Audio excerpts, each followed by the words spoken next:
Good morning, America. How are ya? Monday Morning Rail.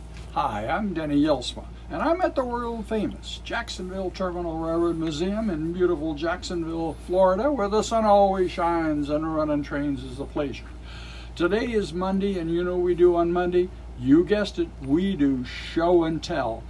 And show and tell will start in just a minute, but show and tell is always brought to you by Jelsma Graphics, the railroad embroiderer that makes all the shirts, hats, jackets, embroidered logos, over 1,500 railroad logos, just like the shirt that I have on here, all completely embroidered. Go to jelsma.com, and with all that being said, show and tell starts right now.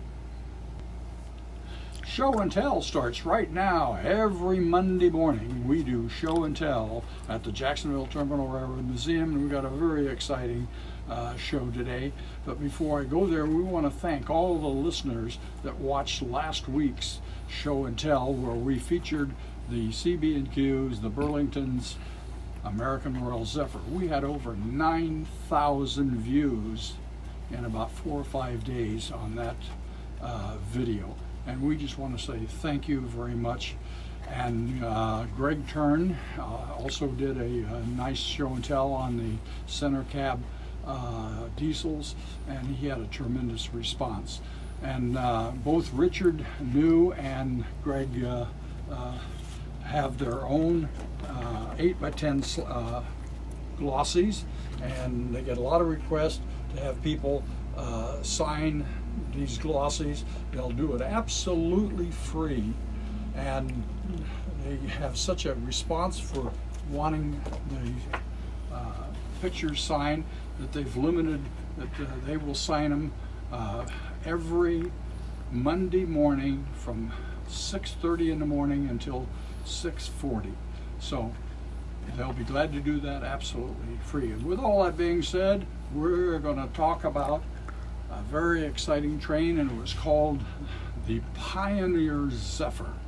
And it was a train that was built by the Budd Company out of Philadelphia, and it was the train that started the stainless steel phenomena in America. And this train, the very first streamline train, was the city of Salina by the Union Pacific, and then shortly thereafter, just a few months, the Chicago, Burlington, and Quincy introduced the Pioneer Zephyr. And this particular model we have is all brass. This was a later run, and just an absolute gorgeous train.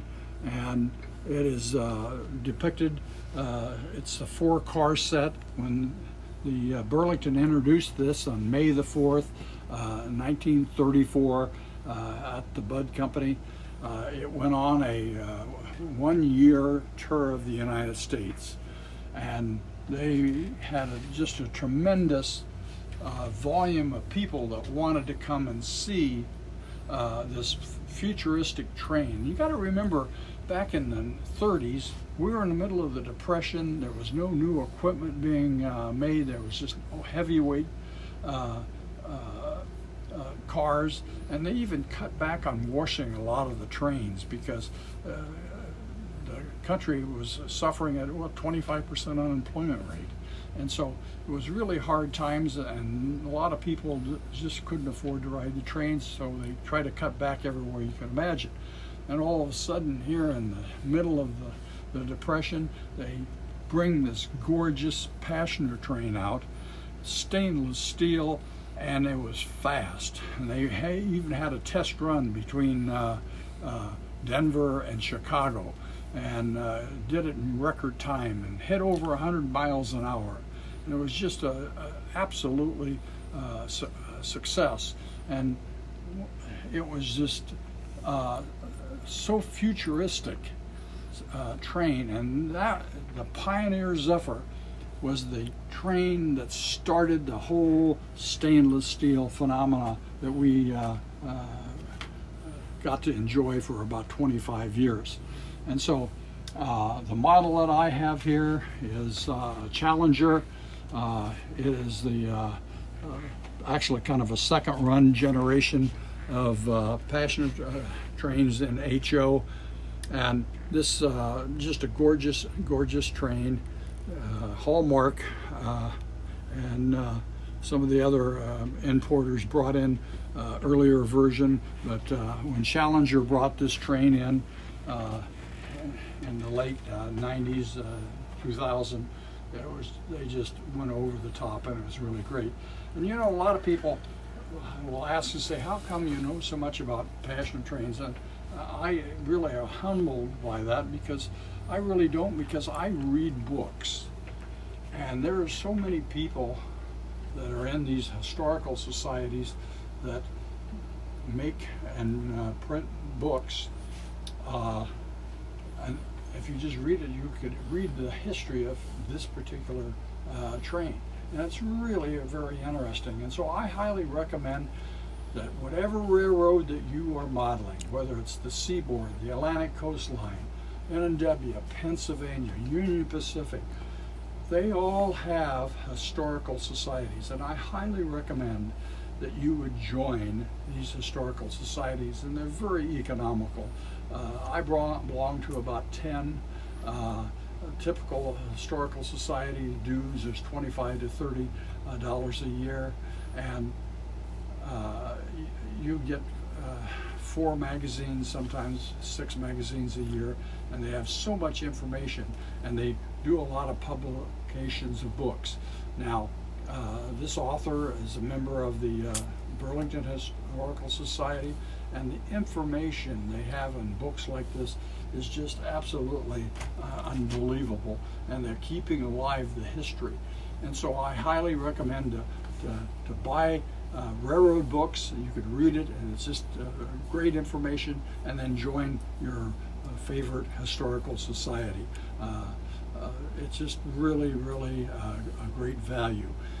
But this particular train here went on tour for over a year all over the United States, and everywhere that it went, there were thousands of people. They had over 10,000 people in the small town in Nebraska just to see this train. And so they even went to the East Coast. They even went to the Hoover Dam, and they showed this at the Hoover Dam. And so the Bud Company was so proud of this particular train, and from that was the birth of the Burlington Zephyrs.